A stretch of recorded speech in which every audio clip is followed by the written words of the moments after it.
হঠাৎ করে রাজা মশাই কি এক অদ্ভুত দায়িত্ব দিলেন আমাকে। আমাদের এই কৈলাসপুর গ্রামের সরকারি রাজস্বের নিরাপত্তা নিয়ে আমি প্রচন্ড চিন্তায় আছি।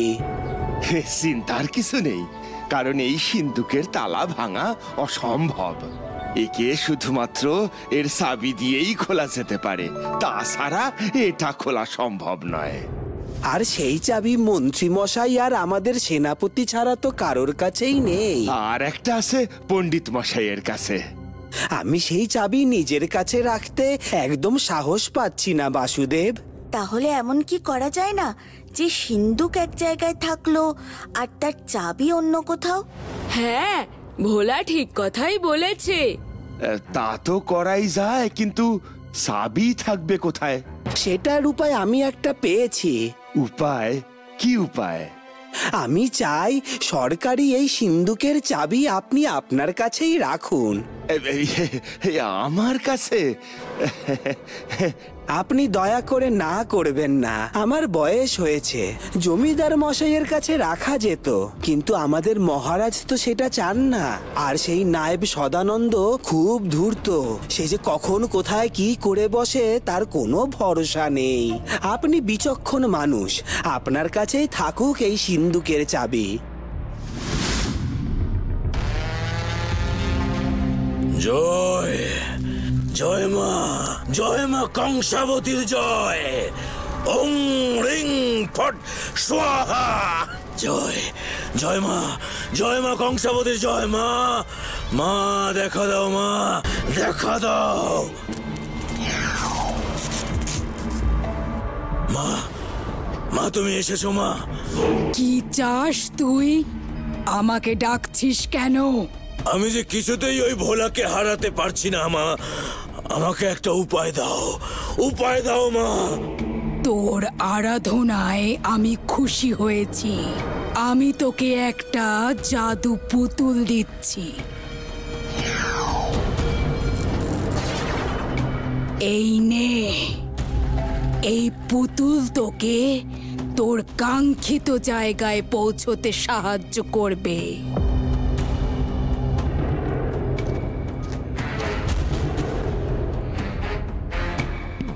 সে কি গুরুদেব, হঠাৎ আপনি পুতুল নিয়ে খেলা শুরু করলেন?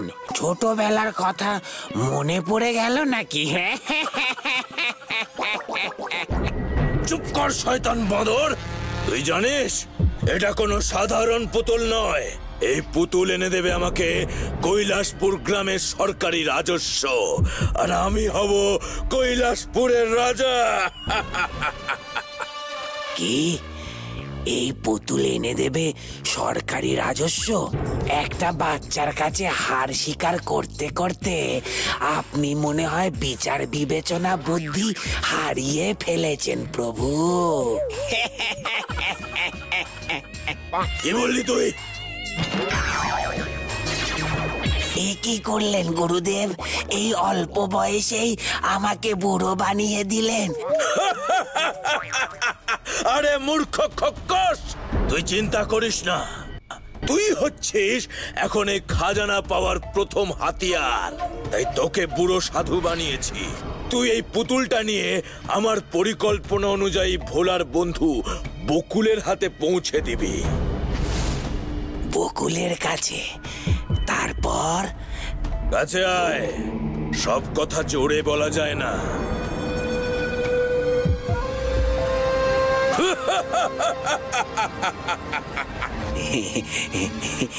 গুরুদেব, আপনার সত্যি তুলনা নেই।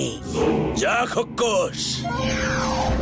জয় মা কংসাবতী। এবার আমি বিজয়ী হবই মা, এবার আমি বিজয়ী হবই। নন্দী দাদাদের বাগানের পেয়ারাগুলো কি মিষ্টি। এই বাবা, ওই সাধু বাবার থেকে ষাটটা দেখছি তেড়ে যাচ্ছে। সাধু বাবা তো দেখতেই পাচ্ছে না। আমাকে যে করেই হোক সাধু বাবাকে বাঁচাতেই হবে।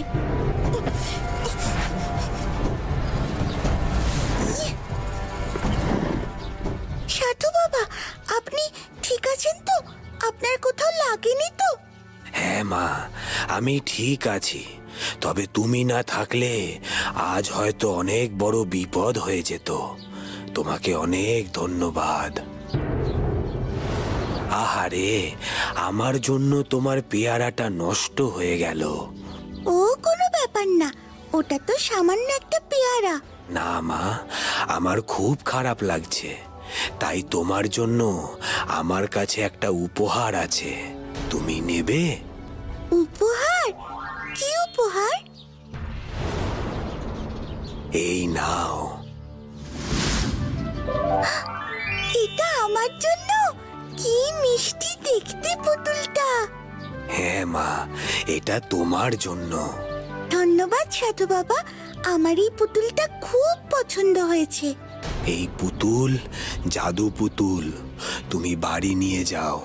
দেখবে এই পুতুল তোমার সব কথা শুনবে আর তোমার খুব ভালো বন্ধু হয়ে উঠবে। অনেক ধন্যবাদ সাধু বাবা, আমি আসি।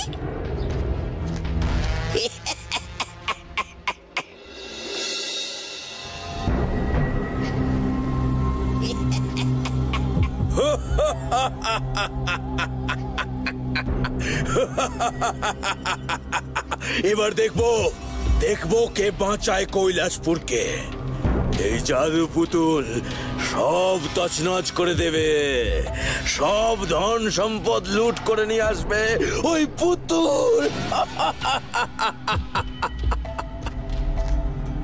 আমি আমার কাজ করে এসেছি প্রভু। এবার আমাকে সাধু থেকে আমার আসল রূপে ফিরিয়ে দিন। খোকসের আবার মানুষ হওয়ার শখ হয়েছে বুঝি?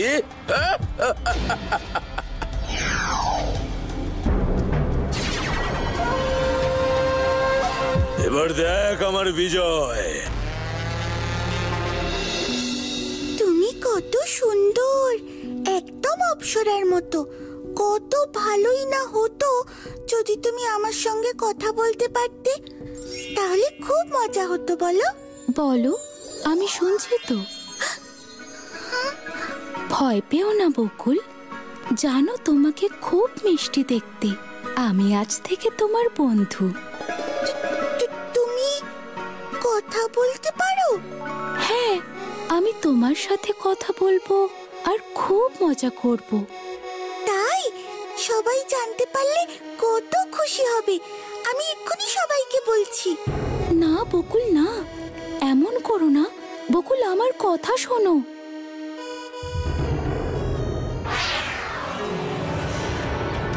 জানো, আমি সত্যি বলছি, এই পুতুলটা কথা বলতে পারে।